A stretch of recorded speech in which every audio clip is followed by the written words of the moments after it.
नमस्कार, जय हिंद, वंदे मातरम। स्वागत है आप सभी का आपके अपने यूट्यूब चैनल स्टडीज ऑन 2.0 में।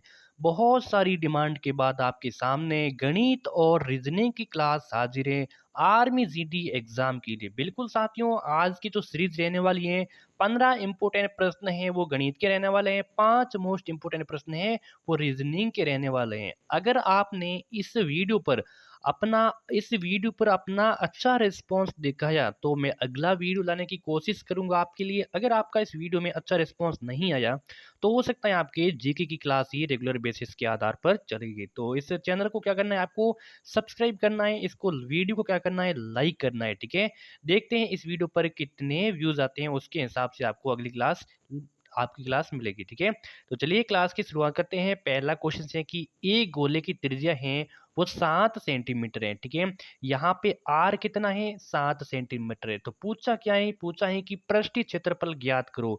किसका, गोले का। ठीक है, गोले की त्रिज्या है 7 सेंटीमीटर है और उसका पृष्ठीय क्षेत्रफल ज्ञात करना है। तो हम इसको ऑप्शन आपके सामने है, ज्ञात करके देखते हैं। तो मैंने पूरा सॉल्यूशन कर रखा है। तो गोले का पृष्ठीय क्षेत्रफल का सूत्र क्या होता है साथियों, तो याद कर लेना है कि 4 4 पाई आर स्क्वायर होता है। किसका होता है, गोले का पृष्ठीय क्षेत्रफल का सूत्र होता है 4 पाई आर स्क्वायर। ठीक है, तो गोले की त्रिज्या कितनी है, त्रिज्या यानी कि आर। ठीक है, तो त्रिज्या कितनी है, 7 सेंटीमीटर है। तो सूत्र में बस रख लो। तो क्या होगा, 4 पाई, पाई का मान कितना होता है, 22/7 होता है। आर यानी कि त्रिज्या, त्रिज्या का स्क्वायर, आर स्क्वायर यानी कि 7 का स्क्वायर, तो 7 × 7 हो जाएगा।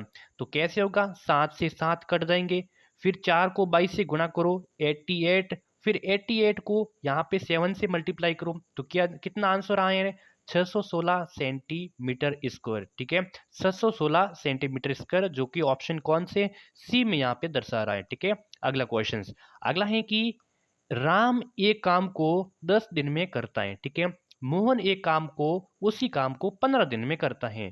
तो दोनों मिलकर उसी काम को कितने दिन में पूरा करेंगे। ठीक है, तो देखिए राम करता है वो एक काम को 10 दिन लगाता है और मोहन ने उसी काम को करने में 15 दिन लगाता है। तो क्वेश्चन में पूछा है कि दोनों हैं वो राम और मोहन मिलकर कितने दिन में ये काम पूरा करेंगे। ठीक है, तो इसको कैसे करते हैं, देखिए राम 10 दिन में पूरा करता है, मोहन है वो 15 दिन में पूरा करता है। अगर पूछ लें कि दोनों मिलकर कितने दिनों में पूरा करेंगे तो आपको क्या करना है, इसका एलसीएम ले लेना है। ठीक है, 1/10 प्लस 1/15। ठीक है, तो कैसे करना है, यहाँ पे 1/10 प्लस इसको जोड़ देना है एलसीएम लेके। ठीक है, एलसीएम लेके इसको जोड़ देना है। ठीक है, तो क्योंकि दोनों को मिलाकर यहाँ पे पूछा गया है, तो 1/10 प्लस 1/15, तो एलसीएम कितना होगा, इन दोनों का एलसीएम होगा 10 और 15 का एलसीएम होगा 30 होगा। कितना होता है, 30। तो फिर कैसे करते हैं, तो यहाँ पे देखिए एलसीएम हो गया 30। ठीक है, फिर 10 का भाग दिया 30 में, कितनी बार गया, 3 बार, तो 3 को यहाँ पे लिख लिया। 15 का भाग दिया फिर 30 में, कितनी बार गया, 2 को, फिर 2 को ऊपर लिख लिया। ठीक है, तो 3 और 2 कितने हो गए, 5 हो गए, और 30 का 30, तो 5/30। ठीक है, तो ये कट जाएंगे। 5 का भाग 5 में एक बार गया और 5 का भाग 30 में 6 बार गया, तो 1/6 आया। ठीक है, तो ये कितने दिन में पूरा करता है, 6 दिन में दोनों मिलकर काम को पूरा करते हैं, जो कि ऑप्शन नंबर किस में हो रहा है, ऑप्शन नंबर डी हो जाएगा यहाँ में आपका सही ऑप्शन। ठीक है, अगला क्वेश्चन, अगला है कि किन्हीं दो संख्याओं का योग है वो 25 है और उनका अंतर है वो 13 है, तो दोनों संख्याएं ज्ञात करो। अब देखिए, दो संख्याओं का योग तो 25 होना चाहिए, उनको जोड़ने पर 25 होनी चाहिए, लेकिन जो उनका अंतर है, बीच वाला जो गैप है वो 13 होना चाहिए। तो 14, और इसको कैसे करते हैं, इसको हम ऑप्शन के देख कर सकते हैं, ऑप्शन को देखकर हमें कोई लॉजिक लगाने की जरूरत नहीं है। ठीक है, तो 14 और 11 को जोड़ने पर 15 तो होते हैं, लेकिन इनका गैप कितना होता है, इनका गैप सिर्फ कितना, 3 का ही है। 14 में से 11 गए, 3 है। ठीक है, 21 और 4 को जोड़ते तो 25 आते हैं, लेकिन इनका गैप कितना है, गैप हो जाएगा 21 में से 4 गए पीछे बचा 17, हमें लाना है 13 लाना है। ठीक है, 12 और 13 में गैप कितना है, 1 का है। 19 और 6 को जोड़ेंगे तो कितना आ रहा है, 25 आ रहा है। 19 में से कितना, 6 निकालो तो पीछे कितना बच रहा है, 13। बिल्कुल ऑप्शन नंबर डी को करेंगे हम यहाँ पे, करेक्ट ऑप्शन हो जाएगा। बस ऐसे ही करना है आपको। 8, 10, 15, 16 और 20 का लघुत्तम समापवर्तक यानी कि एलसीएम निकालना है आपको। किसका? 8, 10, 15 और 16 और 20 का एलसीएम निकालना है। तो एलसीएम कैसे निकालते हैं, ये देखिए आपके सामने पूरा मैटर हाजिर है। देखिए 8, 10, 15, 16 और 20। सबसे पहले छोटी संख्या का भाग देंगे इसमें। तो छोटी संख्या को भाग देने पर सभी संख्या हैं जो जिसमें 2 का भाग जाता है वो संख्या कटती जाएगी। ठीक है, 8 में गया, यहाँ पे 4 आया, 10 में गया, यहाँ पे 5 आया, 15 में नहीं जाता तो 15 का 15। विषम संख्या में 2 का भाग नहीं जाता, आपको पता ही है। 16 में 2 का भाग दिया तो कितना आया? 8 आया। और 20 में 2 का भाग दिया तो 10 आया। ठीक है, अब अगली देखते हैं। फिर यहाँ पे फिर भी 2 का भाग जाता है किसमें? 4 में गया, कितनी बार? 2 बार गया। 5 में गया, कितनी बार? 5 में नहीं जाता है। ठीक है, 5 का 5, 15 का 15। 8 में गया, कितनी बार? 4 बार। 10 में गया, कितनी बार? 5 बार। ठीक है, फिर भी 2 का जाता है, यहाँ पे 2 का 2 में गया, कितनी बार? 1 बार गया। 5 में नहीं जाता है, 15 में नहीं जाता है, 4 में 2 बार गया, 15 5 में फिर नहीं जाता है। ठीक है, फिर यहाँ पे 2 में गया तो इसीलिए यहाँ पे 1 आ गया। फिर आगे आगे 3 का देंगे। ठीक है, 3 का देंगे तो यहाँ पे 15 में गया, कितनी बार? 5 बार। ठीक है, बाकी 5 का जाएगा, यहाँ पे 5 से कट रहा है, ये भी 5 से कट रहा है, यहाँ भी 5 से कट रहा है। तो यहाँ पे क्या करना है आगे? यहाँ पे 2 को 2 से गुणा करो, मल्टीप्लाई करो, फिर 2 को यहाँ से मल्टीप्लाई करो, फिर 2 को यहाँ से मल्टीप्लाई करो, फिर 2 को 3 से मल्टीप्लाई करो, फिर 2 को 5 से मल्टीप्लाई करो। तो यहाँ पे इतना मल्टीप्लाई करने पर आंसर आ रहा है 240 आ रहा है। कितना आ रहा है? 240 को गुणा करने पर। तो किस में 240? ऑप्शन नंबर डी में यहाँ पे करेक्ट हो जाएगा। ठीक है, अगला क्वेश्चन अगला देखते हैं। एक गांव में पुरुष और महिला का अनुपात है वो 5:3 में है। यदि गांव में पुरुषों की संख्या है वो 800 है तो महिलाओं की संख्या पूछा गया है। बहुत ही अच्छा प्रश्न है। किसी गांव में या फिर एक गांव में पुरुष और महिला का अनुपात आपके सामने दिया हुआ है 5:3 है और पुरुषों की संख्या है वो 800 है तो महिलाओं की संख्या ज्ञात करनी है। तो कैसे ज्ञात करते हैं? देखिए यहाँ पे देखिए पुरुष 5:3 है तो और पुरुषों की संख्या कितनी है? 8।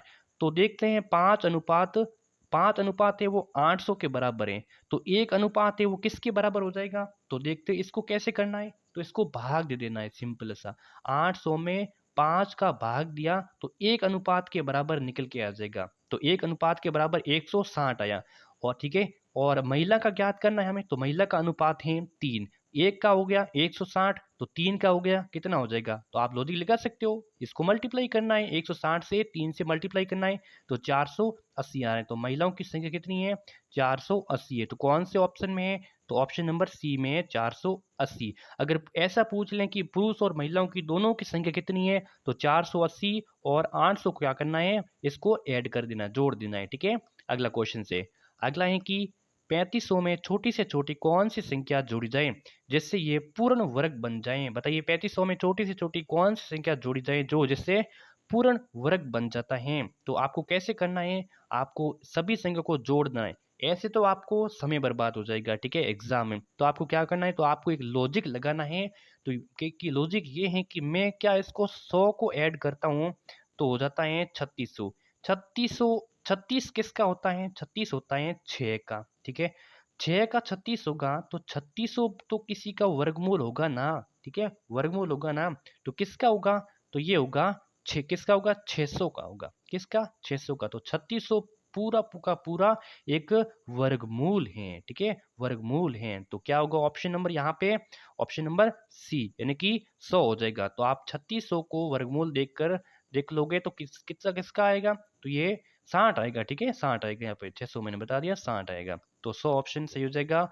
2197 का घनमूल निकालो। बताओ 2197 का घनमूल कितना होता है? तो 21 तो यहाँ पे कैसे करना है इसको? आपको निकालना नहीं है, टाइम बर्बाद होगा। तो आपको कैसे करना है? तो फटाफट से 11 को 11 इंटू 11 कर देना है। ठीक है, ऐसे करोगे ना तो आपको फटाफट कोई ना कोई ऑप्शन में तो मिलेगा। आप पहले से स्टार्ट करोगे या फिर चौथे ऑप्शन से स्टार्ट करोगे तो या फिर सी ऑप्शन से स्टार्ट करोगे तो ये 13 को 13 से 3 बार ठीक है गुणा करोगे तो आपका 2197 आ रहा है। ठीक है, ऑप्शन नंबर यहाँ पे सी हो जाएगा सही ऑप्शन। अगला क्वेश्चन, 18,440 रुपये में 15% की वार्षिक दर से 4 वर्ष का साधारण ब्याज ज्ञात करना है। क्या करना है इसमें? साधारण ब्याज ज्ञात करना है। बहुत ही अच्छा प्रश्न है। साधारण ब्याज ज्ञात करने का सूत्र होता है मूलधन इंटू दर इंटू समय बटा 100। याद कर लेना है साधारण ब्याज ज्ञात करने का सूत्र मूलधन इंटू दर इंटू समय बटा 100। मूलधन कितना है? 18,440 है, ठीक है। दर कितनी है? 15% है। समय कितना है? 4 वर्ष का है। तो सभी चीजें दी हुई है और ज्ञात क्या करना है? साधारण ब्याज। तो बस सूत्र के हिसाब से रख लो, मूलधन इंटू दर इंटू समय बटा 100, ठीक है। तो इनको जब मल्टीप्लाई करोगे तो यहाँ पे 11,000, सॉरी हाँ 11,064 आ रहा है। तो मल्टीप्लाई तो आप कर ही सकते हो, ठीक है। 11,064 आ रहा है, ठीक है। ऑप्शन किस में है? 11,064 बिल्कुल आपके पहले ऑप्शन हो जाएगा यहाँ पे, ठीक है। अगला क्वेश्चन, अगला है कि एक आयताकार क्षेत्र की लंबाई है वो 30 मीटर और चौड़ाई है वो 20 मीटर है, तो इसका परिमाप ज्ञात करना है। एक आयताकार क्षेत्र है, इसकी लंबाई तो है 30 मीटर, चौड़ाई है 20 मीटर और इसका परिमाप ज्ञात करना है। तो बस सिंपल है, क्या करना है? आयत का परिमाप का सूत्र क्या होता है? 2 इंटू लंबाई प्लस चौड़ाई, ठीक है। तो 2 इंटू लंबाई कितनी है? 30 मीटर है और चौड़ाई कितनी है? 20 मीटर है। तो 30 और 20 कितने हो गए? 50, 50 को 2 से मल्टीप्लाई किया तो 100 आ रहा है। ऑप्शन नंबर किस में है? 100 बिल्कुल। ऑप्शन नंबर, हाँ यहाँ पे ऑप्शन नंबर बी में है 100, ठीक है। आगे बढ़ते हैं। अगला क्वेश्चन, 12 लड़कों की औसत आयु है वो 10 वर्ष है, 11 लड़कों की औसत आयु है 9 वर्ष है। तो 12वें लड़के की आयु ज्ञात करनी है। तो कैसे करना है? देखिए यहाँ पे 12 लड़के हैं, उनकी औसत आयु है वो 10 वर्ष है और 11 लड़कों की औसत आयु है 9 वर्ष है। तो 12वें लड़की की औसत आयु ज्ञात करनी है। तो यहाँ पे देखिए 12 लड़कों की आयु का अगर योग करें तो 12 को 10 से गुणा करना है, क्योंकि औसत है वो 10 है, ठीक है। तो 12 को 10 से गुणा करेंगे तो कितना आ रहा है? 120 आ रहा है। फिर पूछा गया है कि 11 लड़कों की आयु भी सेम, 11 लड़कों की आयु कितनी है? तो यहाँ पे औसत आयु कितनी है 11 लड़कों की? तो वो है 9। तो 11 को 9 से गुणा करेंगे तो कितना आ रहा है? 99 आ रहा है, ठीक है। पूछा किसका है? कि जो 12वें लड़के की। तो 12 में से हम 11 को माइनस कर देंगे, यानी कि 12 का कितना आ रहा है? 120 कुल योग। 120 में से जो 99 है इनको घटा देंगे यहाँ पर, तो पीछे कितना बच रहा है? पीछे बच रहा है 120 में से 99 गए तो 21 वर्ष। तो जो 12 लड़का था उसकी आयु थी 21 वर्ष से। कितनी? 21 वर्ष। किस ऑप्शन में है 21 वर्ष? ऑप्शन नंबर पहले में आपका हो जाएगा 21 वर्ष। क्लियर है? अगला क्वेश्चन, अगला है कि एक कैंटीन में एक सप्ताह के लिए 28 दर्जन केले की आवश्यकता होती है, तो 47 दिनों के लिए कितने केलों की आवश्यकता होगी? देखिए एक कैंटीन है, उस कैंटीन में सप्ताह के लिए, एक सप्ताह के लिए 28 दर्जन केलों की आवश्यकता होती है और 47 दिनों के लिए कितने केलों की आवश्यकता? 47 दिनों में कितने केले पूछे, न कि दर्जन में नहीं पूछा गया वापस। देखिए समझिए इसको, 7 दिन में, एक सप्ताह में 28 दर्जन केला, तो 7 दिन में एक सप्ताह का 7 दिन हो जाएगा। तो हम याद कर सकते हैं कि एक दिन में 4 दर्जन केले, एक दिन में 4 दर्जन केले, ठीक है। तो पूछा कितना है? 47 दिन का। तो ज्ञात कैसे करेंगे? देखिए 4 को 47 से मल्टीप्लाई करेंगे, ठीक है। तो क्योंकि देखिए यहाँ पे 7 दिन का है वो 28 दर्जन है, तो एक दिन का 4 दर्जन हो गया, ठीक है। तो फिर हम 47 दिन का पूछा गया तो यहाँ पे 4 को 47 से मल्टीप्लाई करेंगे तो कितना आ गया? 188 दर्जन आ गया। यहाँ पे क्वेश्चन में दर्जन में नहीं पूछा गया बल्कि कुल केले पूछे गए हैं। तो एक केले में, सॉरी एक दर्जन में, एक दर्जन बराबर 12 केले होते हैं, एक दर्जन बराबर 12 केले होते हैं। इसीलिए 188 से 12 को मल्टीप्लाई करना है तो कितना आ जाएगा? 2256 आ जाएगा। कितना आ जाएगा? 2256। ऑप्शन नंबर किस में? ऑप्शन नंबर डी हो जाएगा सही ऑप्शन। अगला क्वेश्चन, 5 अंकों की सबसे बड़ी संख्या ज्ञात करो जो 17 से विभाजित होती है। तो ये तो आप ही कर ही सकते हो। जो 5 अंकों की सबसे बड़ी, इनमें से क्या करना है आपको? विभाजित होती है, जो भाग जाता है, ठीक है। तो आपको एक एक कर दें, 17 का भाग देना है जिसमें पूरा पूरा जाएगा, जो 5 अंकों की सबसे बड़ी, ठीक है। तो ये हो रहा है, मैंने ज्ञात किया तो ऑप्शन नंबर सी में हो रहा है, ठीक है। ये तो आप ज्ञात कर ही सकते हो, ठीक है। अगला है कि हल करो, तो हल करना है इसको, ठीक है। तो हल करना कैसे करना है? 21 अनुपात 810 किसके बराबर है? ऑप्शन में से बताइए। 21 अनुपात है वो 810। जब हम 21 का भाग 810 में देंगे तो ये कितना गुणा है? तो ये कम से कम 10 गुणा है इसका। एक जो 810 है वो 21 का 10 गुणा है, तो ठीक है। और 21 है वो इसका कितना गुणा है? तो ये 1 गुणा है। कितना है? 1 है। तो कैसे हो जाएगा? 1 अनुपात 10 हो जाएगा, 1:10। ऑप्शन नंबर ए हो जाएगा सही आंसर। ठीक है, अगला है कि 9 है, 12 है, 18 का लघुत्तम समापवर्तीय निकालो। बताइए, एलसीएम पूछा गया है, तो मैंने पहले बता दिया कि एलसीएम कैसे निकालना, उस हिसाब से निकालना है। 9 है, 12 है, 18, उसका लघुत्तम समापवर्तीय निकालो। देखिए, एक इसका मैं एक और ट्रिक बताता हूँ। ठीक है, एक और ट्रिक बताता हूँ। 9 है, 12 है और 18, इनका पहाड़ा बोलो, तीनों का इनका पहाड़ा बोलो। जो जहाँ पे नजदीक में, इनका पहाड़ा बोलो, नजदीक में जो जिस संख्या में इन तीनों का भाग है वो पूरा पूरा जाएगा, वही हमारा एलसीएम होगा। कैसे? 9 का भाग हम 24 में देते हैं, नहीं जाता है, तो ये एलसीएम नहीं होगा। ठीक है, बार ठीक है, 26 में किसी का भाग जाएगा, किसी का भी नहीं जाएगा, तो ये भी नहीं होगा। 30 में किसका जाएगा? 18 का भी नहीं जाएगा, 12 का भी नहीं जाएगा, 9 का भी नहीं जाएगा, तो ये भी नहीं होगा। पीछे बचाएं 36, 36 में 9 का भाग जाता है, 12 का भाग जाता है, 18 का जाता है, तो एलसीएम हो गया 36। अगला क्वेश्चन, दी गई संख्याओं का महत्तम समापवर्तीय ज्ञात करो। इसमें क्या करना है आपको? एचसीएफ पूछा गया है। क्या पूछा है? एचसीएफ पूछा है।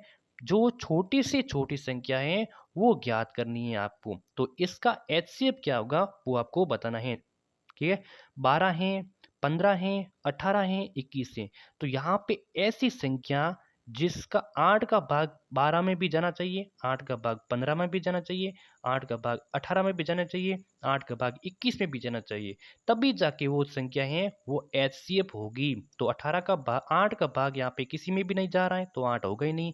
6 का भाग 12 में जा रहा है लेकिन 15 में नहीं जा रहा है, 21 18 में जा रहा है लेकिन 21 में नहीं जा रहा, तो ये 6 भी नहीं होगा।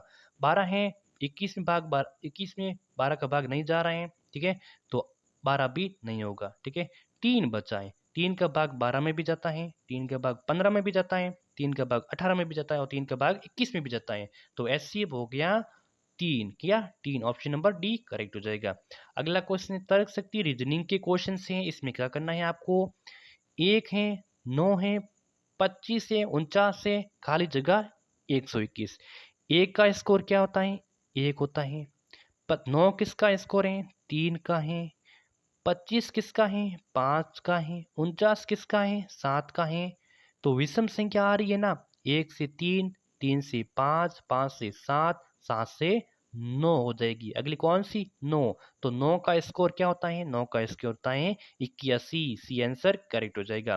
दी गई विकल्पों में से रिक्त स्थान की पूर्ति करनी है, तो रिक्त स्थान की पूर्ति करनी है तो CMM, EOO, GQQ, तो खाली जगह में कौन सा आएगा? आगे है KUU। बताइए, तो यहाँ पे देखिए सी का आ रहा है ई, यानी कि CDE, डी को छोड़ा गया है, 1 प्लस प्लस 2, दो संख्याओं को अगली। ठीक है, फिर ई के बाद में एफ आता है लेकिन जी आया, यहाँ पे क्या आया? ई के बाद में जी, यानी कि +2 हो रहा है, तो हम समझ गए कि अगली संख्या यानी कि +2 हो रहा है, तो एम का क्या हो रहा है? एम का यहाँ पे ओ आ रहा है, तो एम के बाद में एन आता है, जो उसके जो कि ओ आया है, तो यानी कि m+2 हुआ है, तो हम कह सकते हैं कि यहाँ पे 2 प्लस हो रहा है, तो जी के बाद में जी को हम 2 प्लस करेंगे तो कौन क्या क्या आएगा? तो आई आएगा, GHI, तो यहाँ पे आई आएगा। ठीक है, क्यू के बाद में अगर 2 प्लस करेंगे, क्यू के प्लस, ठीक है, वर्णमाला में, तो क्या आएगा? तो वो आएगा QRS, तो दूसरा अंक कौन सा है इसका? क्यू का एस आएगा, तो किस में ऑप्शन? बस ऑप्शन बी में है, IS, बस हो गया IS। ठीक है, अगला क्वेश्चन, यदि M है वो D से 5 मीटर पूर्व में है। ठीक है, M है वो D से 5 मीटर कैसा है? पूर्व में है। ठीक है, F है वो D से 5 मीटर दक्षिण में है। K है वो F से 5 मीटर पूर्व में है।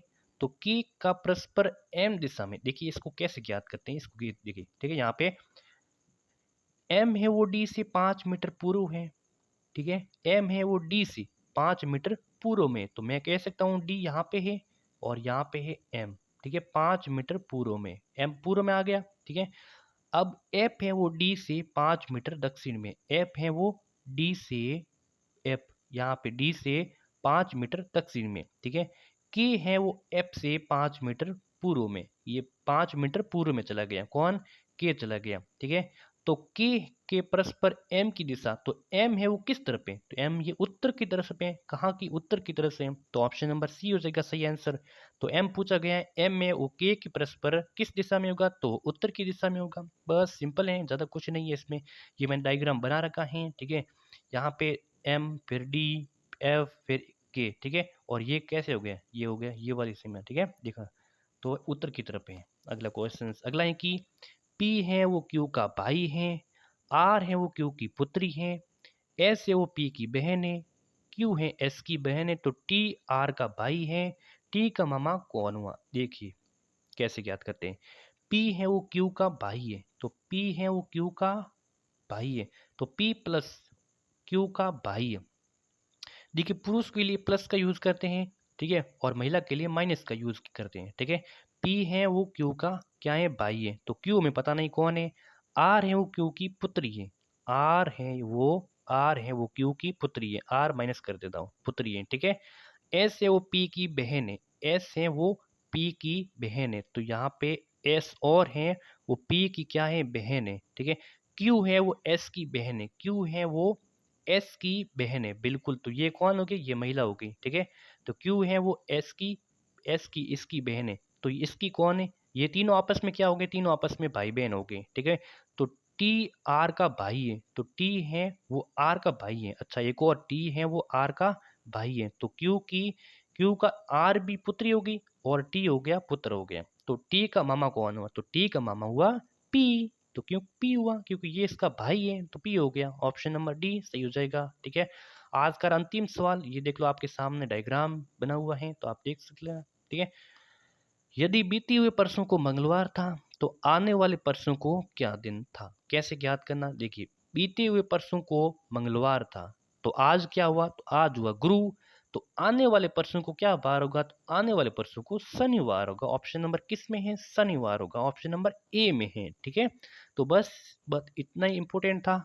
तो और क्लास कैसी लगी, इसको लाइक करना है, चैनल पे नए तो सब्सक्राइब कर देना है, ठीक है। अगली क्लास के लिए एक कमेंट कर देना कि अगली क्लास आपको चाहिए, तो धन्यवाद।